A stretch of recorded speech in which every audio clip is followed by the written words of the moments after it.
नमस्ते दोस्तों। आज सुनेंगे मुंशी प्रेमचंद जी की लिखी कहानी तेतर। आखिर वही हुआ जिसकी आशंका थी, जिसकी चिंता में घर के सभी लोग और विशेषतः प्रसूता पड़ी हुई थी।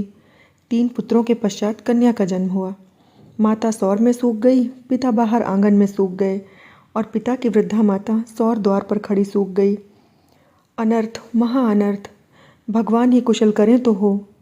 यह पुत्री नहीं, राक्षसी है। इस अभागिनी को इसी घर में आना ही था तो कुछ दिन पहले क्यों ना आई। भगवान 7वें शत्रु के घर भी तेतर का जन्म न दें। पिता का नाम था पंडित दामोदर दत्त। शिक्षित आदमी थे, शिक्षा विभाग ही में नौकर भी थे, मगर इस संस्कार को कैसे मिटा देते जो परंपरा से हृदय में जमा हुआ था कि तीसरे बेटे की पीठ पर होने वाली कन्या अभागिनी होती है, या पिता को लेती है या माता को या अपने को। उनकी वृद्धा माता लगी नवजात कन्या को पानी पी पी कर कोसने, कलमुही है कलमुही, न जाने क्या करने आई है। यूं ही किसी बांझ के घर जाती तो उसके दिन फिर जाते। दामोदर दत्त दिल में तो घबराए हुए थे, पर माता को समझाने लगे, अम्मा तेतर बेतर कुछ नहीं, भगवान की जो इच्छा होती है वही होता है। ईश्वर चाहेंगे तो सब कुशल ही होगा। गाने वालियों को बुला लो, नहीं तो लोग कहेंगे 3 बेटे हुए तो कैसी फूली फिरती थीं, एक बेटी हो गई तो घर में कोहराम मच गया। माता, अरे बेटा, तुम क्या जानो इन बातों को। मेरे सिर तो बीत चुकी है, प्राण नहों में समाया हुआ है। तेतर के जन्म से तुम्हारे दादा का देहांत हुआ, तभी से तेतर का नाम सुनते ही मेरा कलेजा कांप उठता है। दामोदर, इस कष्ट के निवारण का भी तो कोई उपाय होगा। माता, उपाय बताने को तो बहुत हैं, पंडित जी से पूछो तो कोई न कोई उपाय बता देंगे, पर इससे कुछ नहीं होता। मैंने कौन से अनुष्ठान नहीं किए, पर पंडित जी की तो मुट्ठियाँ गर्म हुईं।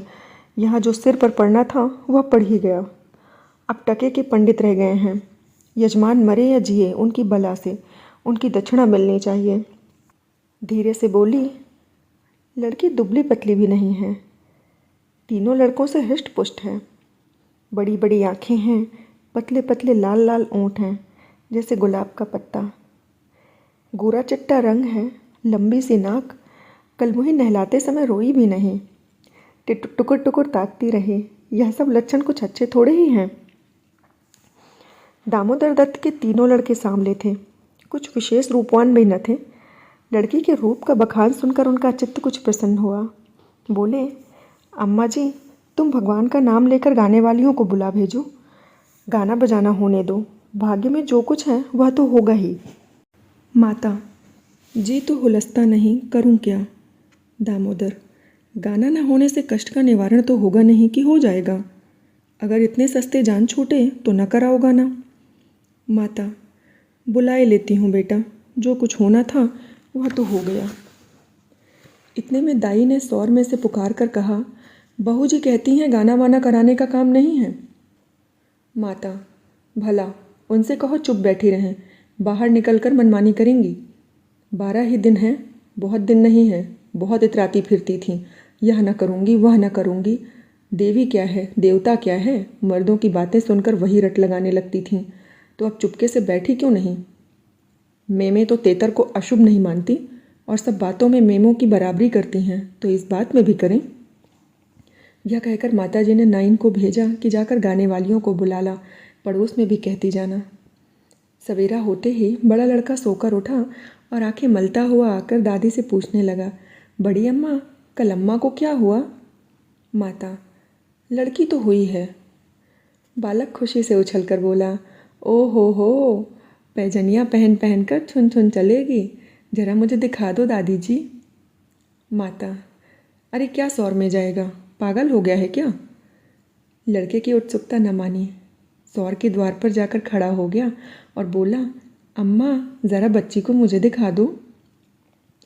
दाई ने कहा, बच्ची अभी सोती है। बालक, ज़रा दिखा दो गोद में लेकर। दाई ने कन्या उसे दिखा दी तो वहाँ से दौड़ता हुआ अपने छोटे भाइयों के पास पहुँचा और उन्हें जगह जगह कर खुशखबरी सुनाई। एक बोला, नन्ही सी होगी। बड़ा, बिल्कुल नन्ही सी, बस जैसी बड़ी गुड़िया, ऐसी भोली है कि क्या किसी साहब की लड़की होगी। यह लड़की मैं लूँगा। सबसे छोटा बोला, हमको भी दिखा दो। तीनों मिलकर लड़की को देखने आए और वहाँ से बगलें बजाते उछलते कूदते बाहर आए। बड़ा, देखा कैसी है?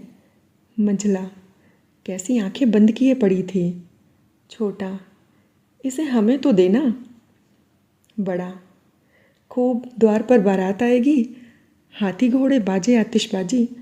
मछला और छोटा ऐसे मगन हो रहे थे मानो वह मनोहर दृश्य आंखों के सामने है। उनके सरल नेत्र मनोल्लास से चमक रहे थे। मंझला बोला, फुलवारियाँ भी होंगी। छोटा, हम भी फूल लेंगे। छठी भी हुई, बरही भी हुई, गाना बजाना, खाना खिलाना, देना दिलाना सब कुछ हुआ, पर सिर्फ रस्म पूरी करने के लिए, ना कि दिल से और ना ही खुशी से। लड़की दिन दिन दुर्बल और अस्वस्थ होती जाती थी। माँ उसे दोनों वक्त अफीम खिला देती और बालिका दिन और रात नशे में बेहोश पड़ी रहती। ज़रा भी नशा उतरता तो भूख से विकल होकर रोने लगती। माँ कुछ ऊपरी दूध पिलाकर अफीम खिला देती। आश्चर्य की बात तो यह थी कि अब की उसकी छाती में दूध ही न उतरा। यूँ भी उसे दूध देर में उतरता था, पर लड़कों की बेर उसे नाना प्रकार की दूधवर्धक औषधियाँ खिलाई जाती। बार बार शिशु को छाती से लगाया जाता, यहाँ तक कि दूध उतर ही आता था। पर इस बार यह आयोजनाएं न की गई थीं। फूल सी बच्ची कुम्हलाती जाती थी। माँ तो कभी उसकी ओर ताकती भी न थी। हाँ, नाइन कभी चुटकियाँ बजाकर चुमकारती तो शिशु के मुख पर ऐसी दयनीय, ऐसी करुण वेदना अंकित दिखाई देती कि वह आंखें पोंछती हुई चली जाती थी। बहू से कुछ कहने सुनने का साहस न पड़ता था। बड़ा लड़का सिद्धू बार बार कहता, अम्मा बच्ची को दो तो बाहर से खिला लाऊं, पर माँ उसे झड़क देती थी। 3-4 महीने हो गए। दामोदर दत्त रात को पानी पीने उठे तो देखा बालिका जाग रही है। सामने ताक पर मिट्टी तेल का दीपक जल रहा था। लड़की टकटकी बांधे उसी दीपक की ओर देखती थी और अपना अंगूठा चूसने में मग्न थी। चुप चुप की आवाज़ आ रही थी। उसका मुख मुरझाया हुआ था, पर वह न रोती थी न हाथ पैर फेंकती थी। बस अंगूठा पीने में ऐसी मग्न थी मानो उसमें सुधा रस भरा हुआ है। वह माता के स्तनों की ओर मुंह भी न फेरती थी, मानो उसका उन पर कोई अधिकार नहीं, उसके लिए वहाँ कोई आशा नहीं। बाबू साहब को उस पर दया आई। इस बेचारी का मेरे घर जन्म लेने में क्या दोष है? मुझ पर या इसकी माता पर जो कुछ भी पड़े उसमें इसका क्या अपराध? हम कितनी निर्दयता कर रहे हैं कि एक कल्पित अनिष्ट के कारण उसका इतना तिरस्कार कर रहे हैं। माना कि कुछ अमंगल हो भी जाए तो भी क्या उसके भय से इसके प्राण ले लिए जाएंगे? अगर अपराधी है तो मेरा प्रारब्ध है। इस नन्हे से बच्चे के प्रति हमारी कठोरता क्या ईश्वर को अच्छी लगती होगी? उन्होंने उसे गोद में उठा लिया और उनका मुख चूमने लगे। लड़की को कदाचित पहली बार सच्चे स्नेह का ज्ञान हुआ। वह हाथ पैर उछालकर गूं गूं करने लगी और दीपक की ओर हाथ फैलाने लगी। उसे जीवन ज्योति से मिल गई। प्रातःकाल दामोदर दत्त ने लड़की को गोद में उठा लिया और बाहर लाए। स्त्री ने बार बार कहा, उसे पड़ी रहने दो, ऐसी कौन सी बड़ी सुंदर है। अभागिन रात दिन तो प्राण खाती रहती है, मर भी नहीं जाती कि जान छूट जाए। किंतु दामोदर ने न माना। उसे बाहर लाए और अपने बच्चों के साथ बैठकर खिलाने लगे। उनके मकान के सामने थोड़ी सी ज़मीन पड़ी हुई थी। पड़ोस के किसी आदमी की एक बकरी उसमें आकर चरा करती थी। इस समय भी वह चर रही थी। बाबू साहब ने बड़े लड़के से कहा, सिद्धू ज़रा उस बकरी को पकड़ो तो इसे दूध पिलाएं, शायद भूखी है बेचारी। देखो तुम्हारी नन्ही सी बहन है ना, इसे रोज़ हवा में खिलाया करो। सिद्धू को दिल लगी हाथ आई। उसका छोटा भाई भी दौड़ा। दोनों ने घेर कर बकरी को पकड़ा और उसका कान पकड़े हुए सामने लाए। पिता ने शिशु का मुंह बकरी के थन में लगा दिया। लड़की चुभलाने लगी और एक क्षण में दूध की धार उसके मुंह में जाने लगी, मानो टिमटिमाते दीपक में तेल पड़ जाए। लड़की का मुंह खिल उठा। आज शायद पहली बार उसकी क्षुधा तृप्त हुई थी। वह पिता की गोद में हुमक हुमक कर खेलने लगी। लड़कों ने भी उसे खूब नचाया कुदाया। उस दिन से सिद्धू को मनोरंजन का एक नया विषय मिल गया। बालकों को बच्चों से बहुत प्रेम होता है। अगर किसी घोंसले में चिड़िया का बच्चा देखा जाए तो बार बार वहाँ जाएंगे। देखेंगे कि माता बच्चे को कैसे दाना चुगाती है, बच्चा कैसे चोंच खोलता है, कैसे दाना लेते समय पैरों को फड़फड़ा कर चें चें करता है। आपस में बड़े गंभीर भाव से उसकी चर्चा करेंगे। अपने अन्य साथियों को ले जाकर उसे दिखाएंगे। सिद्धू ताक में लगा रहता। जो ही माता भोजन बनाने या स्नान करने जाती, तुरंत बच्ची को लेकर आता और बकरी को पकड़कर उसके थन से शिशु का मुंह लगा देता। कभी कभी दिन में 2-2, 3-3 बार पिलाता। बकरी को भूसी चोकर खिलाकर ऐसा परचा लिया कि वह स्वयं चोकर के लोभ से चली आती और दूध देकर चली जाती। इस भांति कोई 1 महीना गुजर गया।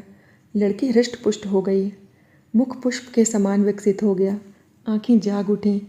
शिशुकाल की सरल आभा मन को हरने लगी। माता उसे देख देख कर चकित होती थी।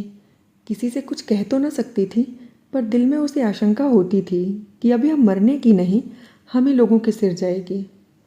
कदाचित ईश्वर इसकी रक्षा कर रहे हैं, जभी तो दिन दिन निखरती आती है, नहीं अब तक तो ईश्वर के घर पहुंच गई होती। मगर दादी जी माता से कहीं ज़्यादा चिंतित थीं। उसे भ्रम होने लगा कि वह बच्ची को खूब दूध पिला रही है, सांप को पाल रही है। शिशु की ओर आंख उठाकर भी न देखती। यहाँ तक कि एक दिन कह ही बैठी, लड़की का बड़ा छोह करती हो। हाँ भाई, माँ हो कि नहीं, तुम न छोह करोगी तो करेगा कौन। अम्मा जी, ईश्वर जानते हैं जो मैं इसे दूध पिलाती हूँ। अरे तुम, मैं मना थोड़ी ही करती हूँ, मुझे क्या गरज पड़ी है कि मुफ्त से अपने ऊपर पाप लूँ। कुछ मेरे सिर तो जाएगी नहीं। अब आपको विश्वास ही ना आए तो कोई क्या करे। मुझे पागल समझती हो या हवा पी पी कर ऐसी हो रही है। भगवान जाने अम्मा, मुझे तो आप ही आश्चर्य होता है। बहू ने बहुत निर्दोषिता जताई, किंतु वृद्धा सास को विश्वास न आया। उसने समझा यह मेरी शंका को निर्मूल समझती है, मानो मुझे इस बच्ची से कोई बैर है। उसके मन में यह भाव अंकुरित होने लगा कि इसे कुछ हो जाए तब यह समझे कि मैं झूठ नहीं कहती। वह जिन प्राणियों को अपने प्राणों से भी प्रिय समझती थी, उन्हीं लोगों की अमंगल कामना करने लगी, केवल इसलिए कि मेरी शंकाएं सत्य हो जाएं। वह यह तो नहीं चाहती थी कि कोई मर जाए, पर इतना अवश्य चाहती थी कि किसी बहाने से मैं चिता दूं कि देखा, तुमने मेरा कहा न माना, यह उसी का फल है। उधर सास की ओर से ज्यों-ज्यों यह द्वेष भाव प्रकट होता था, बहू का कन्या के प्रति स्नेह बढ़ता था। ईश्वर से मनाती रहती थी कि किसी भांति 1 साल कुशल से कट जाता तो इनसे पूछती। कुछ लड़की का भोला भाला चेहरा, कुछ अपने पति का प्रेम वात्सल्य देखकर भी उसे प्रोत्साहन मिलता था। विचित्र दशा हो रही थी। न दिल खोलकर प्यार ही कर सकती थी, न संपूर्ण रीति से निर्दय होते ही बनता था, न हंसते बनता था, न रोते। इस भांति 2 महीने और गुजर गए और कोई अनिष्ट न हुआ। तब तो वृद्धा सास के पेट में चूहे दौड़ने लगे। बहू को 2-4 दिन ज्वर भी नहीं आ जाता कि मेरी शंका की मर्यादा रह जाए। पुत्र भी किसी दिन पैरगाड़ी पर से गिर नहीं जाता।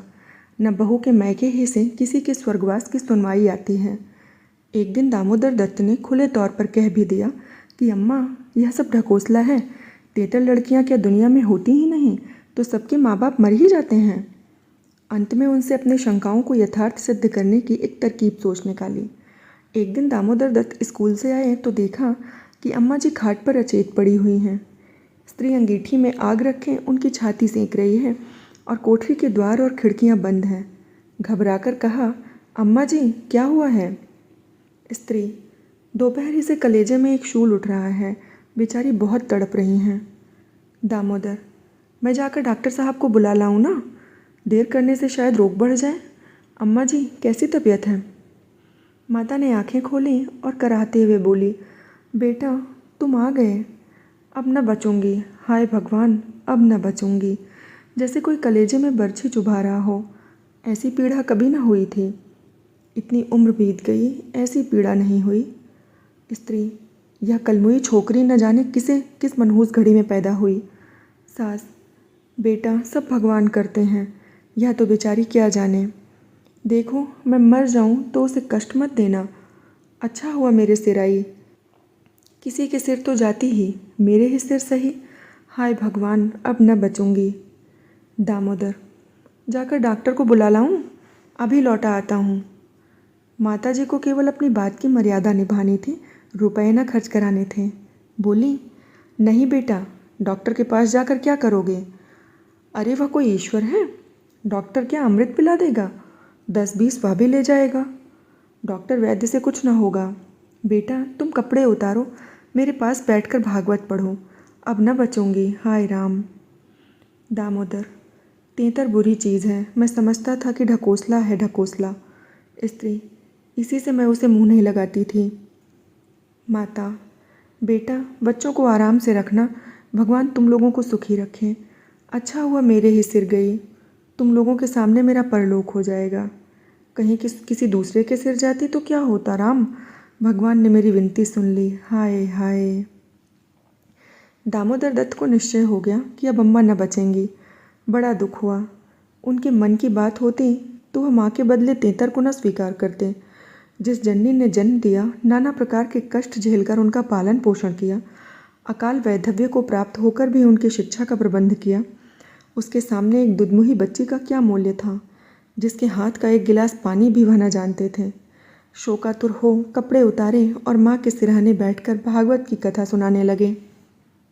रात को बहू भोजन बनाने चली तो सास से बोली, अम्मा जी तुम्हारे लिए थोड़ा सा साबूदाना छोड़ दूँ? माता ने व्यंग करके कहा, बेटी अन्न बिना मारो, भला साबूदाना मुझसे खाया जाएगा? जाओ थोड़ा पूरियाँ छान लो, पड़े पड़े जो कुछ इच्छा होगी खा लूँगी, कचौरियाँ भी बना लेना।